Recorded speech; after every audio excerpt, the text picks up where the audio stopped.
Degli agricoltori, con una mostra itinerante, distribuisce indirizzi utili per acquistare i prodotti agricoli sul campo. Una provincia dai gusti sopraffini. L'assessorato delle attività produttive della provincia di Venezia presenta una nuova iniziativa che farà conoscere e valorizzare i prodotti tipici agricoli locali. Non solo il gusto del bello, ma soprattutto del buono, già perché un ortaggio appena raccolto dal terreno, oltre ad essere fresco e di bell'aspetto, ha un sapore tutto particolare. Distaccandosi da altre analoghe iniziative, la provincia di Venezia, tramite l'assessorato alle attività produttive, agricoltura e alimentazione, ha dato vita ad una iniziativa che già nel titolo è tutto un programma. In provincia c'è più gusto. Si tratta di un'esposizione dalle aziende produttrici.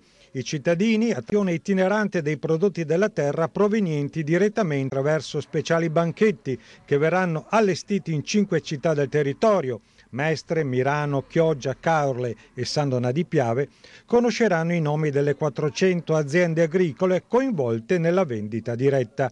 Quindi mangiare sano secondo la tradizione, scoprendo la propria identità attraverso il cibo e incentivando l'economia del posto nella cosiddetta filiera corta. È importante che la gente si abitui a mangiare ciò che il territorio nostro appunto produce. Abbiamo tante volte il vizio di pensare che ciò che proviene da fuori sia migliore del prodotto appunto del territorio. È completamente sbagliata questa visione e attraverso questa manifestazione tentiamo di far capire appunto questa cosa.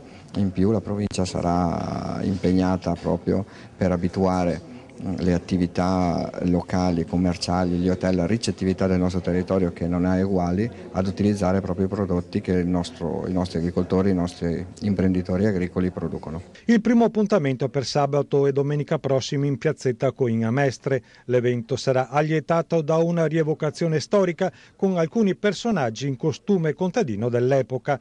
L'organizzazione è affidata a Expo Venice e collaborano 4 associazioni di categoria.